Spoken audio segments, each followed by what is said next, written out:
आज सुकं चिकन केलेलं होतं पण जरा डिफरंट वे मध्ये।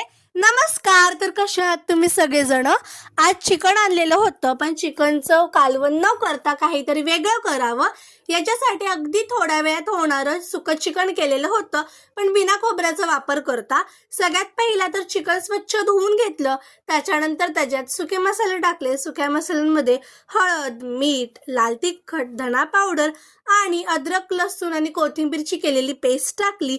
त्याला मिक्स करून घेतलं आणि त्याला 10-15 मिनिटं बाजूला मॅरिनेट करायला ठेवून दिलं। त्याच्यानंतर कढईत तेल गरम झाल्यानंतर उभा चिरलेला कांदा टाकला, त्याला लाल होईपर्यंत परतवून घेतला आणि तो बाजूला काढून घेतला।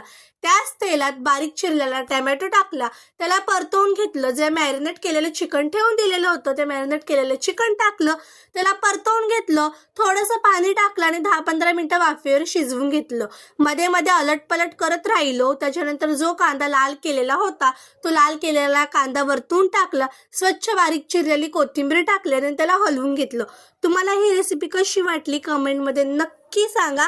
लाईक करा, शेअर करा, सबस्क्राईब करा। धन्यवाद।